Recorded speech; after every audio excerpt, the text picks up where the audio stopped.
Dude, I gotta talk about X. Wait, so, this could all change in a moment, but I have to say, the daily active user numbers over on Blue Sky are shockingly good and surprisingly sticky.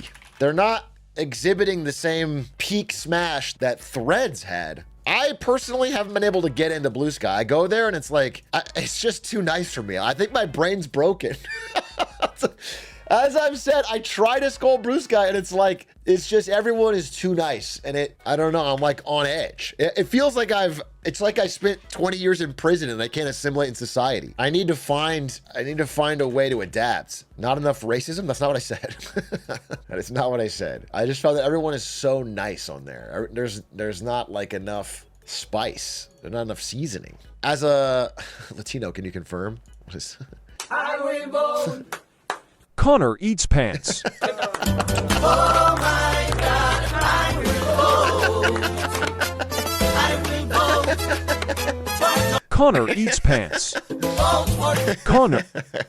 That's fire. Dude, Connor's the reason I can't go to Blue Sky, bro. I can't go to Blue Sky while Connor's still tearing up X.com. It's insane. He's on a all hits, no misses streak. Do I have the chart though? There's like an insane chart of Blue Sky active users and it's growing so rapidly. It's like doing pretty well. We'll see. I mean, we'll see. It may not have the juice or the sauce, but it feels different than the other ones. Is the whole premise just Twitter if it wasn't bought by Elon? Yeah, I mean, it's essentially they copied Twitter one-to-one, kind of old Twitter. And I guess the main thing is, I think the reason it first started getting users was when they changed the block button on Twitter, where they can still see all your stuff. And on Blue Sky, it's like nuclear block. If you block someone on Blue Sky, they can't see you, you can't see them, your paths will never cross again. And then there was the election, which also boosted it. Oh, I saw this. Who in chat is Gen Z, be honest? By that I mean, let's say born after 1997. If you're 97 or 98, we'll call you halvesies. I think you gotta be, once you're 99, I feel like you're a pure Zoomer. Actually, let's just say 00. 99 will count, it's fine. Once you're in the 2000s, you're a pure Zoomer, okay? There's no getting out of it. That's the easier ones. I think 99 is obviously a Zoomer, but like you can say Zillennial. You could be like, all right, so anyway, if you're a Zoomer, apparently you're dumb as bricks and you're gonna be disappointed. Because this is what each generation said what it takes to be financially successful by generation. And they're expecting the minimum to be financially successful is $587,000 a year. You know how few Americans receive that? You're gonna be so sad. And by the way, the few people that get this type of salary live in like, downtown San Francisco and they still can't buy a house. The people that think they have this and are living somewhere with low cost of living, it doesn't exist. It's almost non-existent. Unless you own a business or you're like a tech executive. That's kind of cooked that so many Gen Z said that. Millennials with a comfortable 180K. Boomers by the way, equally delusional is boomers. Who still remember the 100K mark from the 60s. Where it's like, yeah, you can afford a house and a family of 4, and that's the true sign of success. And it's like, in some parts of the country, maybe still, but in most metro areas, like that's still tough to like get all the check boxes people are looking for. But this is crazy. There's just so many people that hit this. Is it just Gen Z hasn't had a job yet? I thought these were everybody that has a job, but let's see. 71% of Gen Z respondents said they expect to achieve financial success in their lifetimes. So 71% of Gen Z think they will hit this. I got bad news, bro.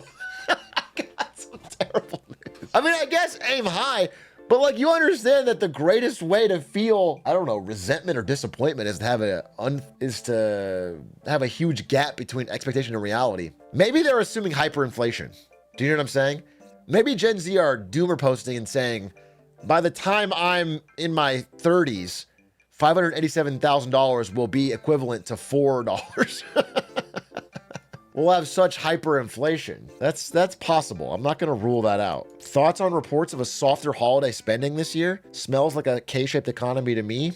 U.S. holiday 2024 sales outlook. Consumers will trim trees and spending this season. It's like a cutesy title for like people having a rough holiday. You're going to trim trees and cut back on regular expenditures. Yeah, I don't know. I mean, that tracks with what I've been saying, but we'll keep an eye on it. What I've been seeing more recently is like cutbacks in spending on generally wealthier items. You talked about wine, but also a certain class of cars, luxury watches, expensive travel. There's like some things that are being cut back that are not just at the bottom end of the K. So I don't know. I want to like think about it more. Oh, Target, dude.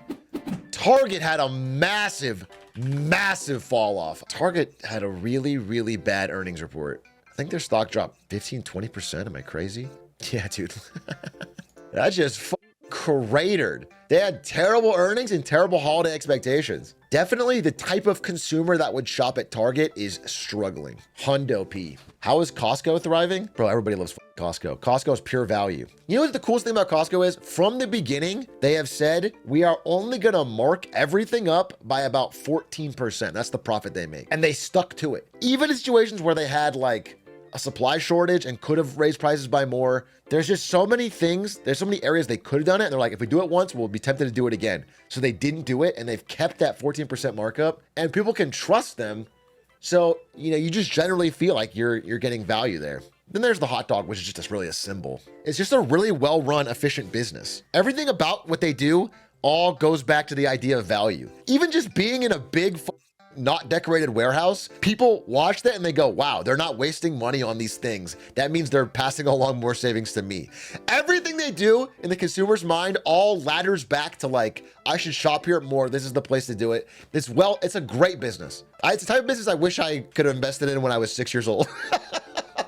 My biggest mistake was not going back to being 9 years old and putting $1 million into Costco. It's just such a great constantly compounding business. Yo, Mr. Atriox, what do you think about all this rallying behind the crypto sphere and Bitcoin? I mean, if you guys have watched my stream for a while, you know one thing. I am the world's biggest crypto maxi. All I talk about is how great crypto is, how it's going to change the world permanently. I glaze it forever. I say no matter how high the price is, it's always worth buying because it will always go higher. I mean, once you've heard that, you've heard it all. This is the part of the cycle where if I bring up anything negative, people say, have fun staying poor.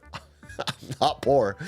And they say, you know, don't be jealous, you missed the way, whatever, you know? So I just have to wait it out, dude. I have to like give my cautious take and wait it out because people do not want to hear anything else. They don't want to hear it when they see money being made. I got terminated this week, Sag.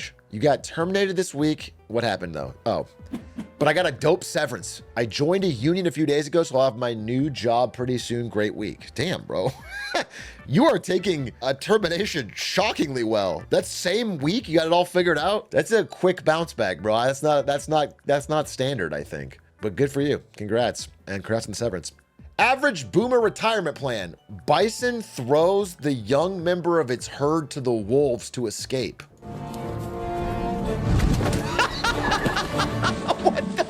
Stroke of luck. What the f? The wolves aren't even on him. That's so fucked up. This is what boomers do in real life. That's crazy. The wolves are already all on the bison, and then he kicks him while he's down.